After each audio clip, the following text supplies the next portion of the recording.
Assalamualaikum warahmatullahi wabarakatuh. Di sini saya akan menjelaskan sebuah materi mengenai fungsi logaritma alami. Sebelum itu, saya akan memperkenalkan diri saya. Nama saya Almania Pau dengan NIM 21030200002. Saya mahasiswa dari Fakultas Keguruan dan Ilmu Pendidikan dengan program studi Pendidikan Matematika Universitas Maritim Raja Ali Haji. Nah, sekarang kita masuk tentang definisi. Definisi dari fungsi logaritma alami dinyatakan oleh in. Didefinisikan oleh in x sama dengan integral 1/t dt x lebih dari 0. Daerah asal fungsi logaritma alami adalah himpunan bilangan real positif. Nah, selanjutnya itu fungsi logaritma alami. Fungsi logaritma alami adalah fungsi akumulasi karena mengakumulasikan luas di bawah kurva y sama dengan 1/t. Jadi, jelaslah bahwa in untuk fungsi yang terdefinisi baik untuk x lebih dari 0. Nah, selanjutnya kita masuk ke turunan fungsi logaritma alami. Dalam teorema dasar kalkulus pertama, ada rumus di mana d integral 1/t dt sama dengan dx in x sama dengan 1/x, x lebih dari 0. Jika u sama dengan fx lebih dari 0 dan jika f terdiferensiasikan, maka dx in u sama dengan 1/u dxu.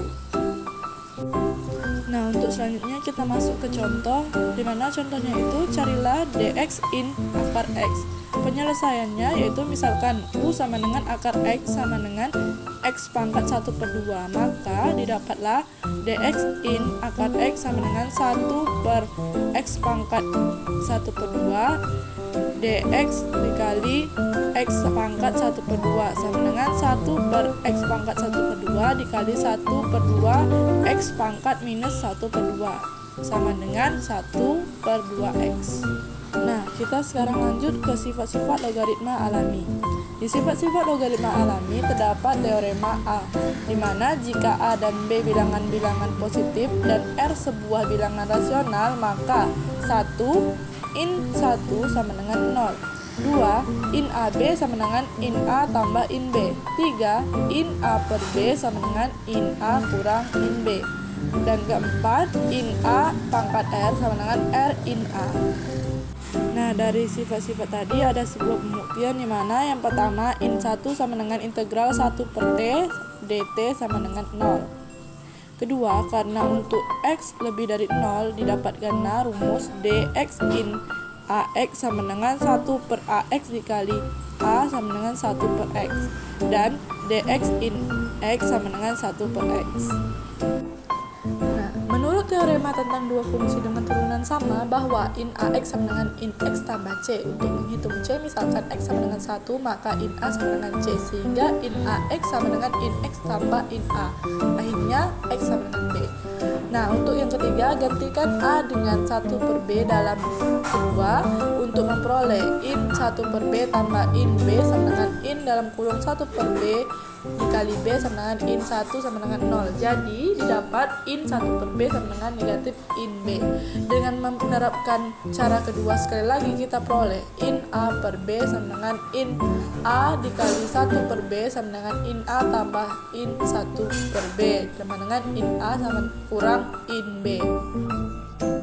Nah, cara keempat atau cara terakhir atau pembuktian terakhir, karena untuk x lebih dari 0, dapatlah dx dikali in x pangkat r sama dengan 1/x pangkat r dikali r x pangkat r kurang 1 sama dengan r per x.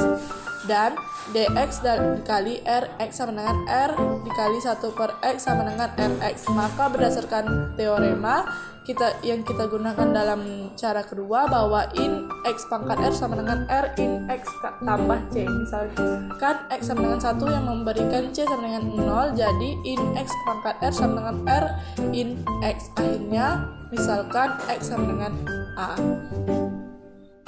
Nah, selanjutnya kita masuk ke contoh, di mana carilah dy per dx jika y sama dengan in akar 3x kurang 1 per x kuadrat, di mana x lebih dari 1. Penyelesaiannya, pertama-tama kita menggunakan sifat logaritma alami untuk menyederhanakan y.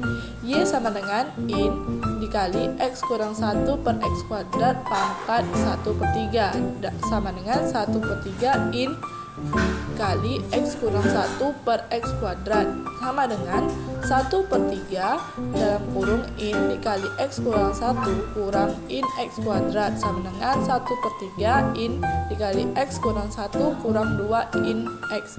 Jadi dy per dx sama dengan 1/3 dikali 1 per x kurang 1 kurang 2 per x sama dengan 2 kurang x per 3x dikali x kurang 1. Selanjutnya kita masuk ke diferensiasi logaritmik. Pekerjaan mendiferensiasikan ekspresi yang melibatkan hasil bagi, hasil kali, atau pemangkatan seringkali dapat sangat dikurangi dengan pertama-tama menerapkan fungsi logaritma alami dan menggunakan sifat-sifatnya. Nah, metode inilah yang dinamakan dengan diferensiasi logaritmik. Selanjutnya kita masuk langsung ke contoh dari diferensi logaritmik. Diferensiasikan y sama dengan akar 1 kurang x kuadrat per x tambah 1 pangkat 2/3. Nah, untuk penyelesaiannya, pertama-tama kita pakai dulu terlebih dahulu, atau kita ambil dulu logaritma alami, kemudian kita diferensiasikan secara implisit terhadap x. Maka didapatkanlah in y sama dengan 1/2 in dikali 1 kurang x kuadrat kurang 2/3 in dikali x tambah 1. 1 per y dy per dy sama dengan negatif 2x per 2 dikali 1 kurang x kuadrat dikurang 2 per 3 dikali x tambah 1 sama dengan negatif dikali x tambah 2 per 3 dikali 1 kurang x kuadrat, sehingga didapat dy per dy sama dengan negatif y dikali x tambah 2 per 3 dikali 1 kurang x kuadrat sama dengan negatif akar 1 kurang x kuadrat dikali x tambah 2 per 3 dikali x tambah 1 pangkat 2/3 dikali 1 kurang x kuadrat sama dengan negatif x tambah 2 per 3 kali x tambah 1 pangkat 2/3 dikali x dikali 1 kurang x kuadrat 1 pangkat 2 pangkat 1/2. Nah, selanjutnya kita masuk ke grafik logaritma alami. Daerah asal in x terdiri dari himpunan semua bilangan dari positif, sehingga grafik y sama dengan 1x terletak di setengah bidang kanan. Juga untuk x lebih dari 0, didapatkanlah dx in x sama dengan 1 per x lebih dari 0 dan dx kuadrat in x sama dengan negatif 1 per x kuadrat kurang dari 0.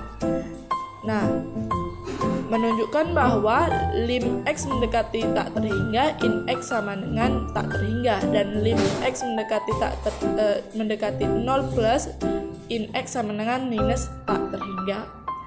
Nah, jika dikalkulatorkan, in 2 sama dengan 0,6931, in 3 sama dengan 1,0986. Nah, untuk grafik logaritma alami sendiri bisa kita lihat di gambar. Nah, sekarang kita masuk ke integral trigonometri, di mana kita di sini langsung membahas tentang contoh soal, di mana yaitu yang pertama, hitunglah integral tan x dx. Nah, penyelesaiannya karena tan x sama dengan sin x per cos x, kita substitusikan u sama dengan cos x, du sama dengan minus sin x dx untuk memperoleh integral tan x dx sama dengan integral sin x per cos x dx sama dengan integral negatif 1 per cos x dikali negatif sin x dx sama dengan negatif in cos x tambah c. Nah, selanjutnya kita masuk ke contoh kedua, di mana hitunglah integral sec x cosec x dx. Nah, untuk penyelesaiannya, untuk ini kita menggunakan identitas trigonometri sec x cosec x sama dengan tan x tambah cot x. Maka didapatkanlah integral sec x cosec x dx sama dengan f tan x tambah cot x dx sama dengan negatif in cos x tambah in sin x tambah c. Nah, sekian dari penjelasan yang dapat saya sampaikan. Saya mohon maaf apabila ada kesalahan kata. Saya ucapkan terima kasih kepada teman-teman yang sudah menonton video saya. Assalamualaikum warahmatullahi wabarakatuh.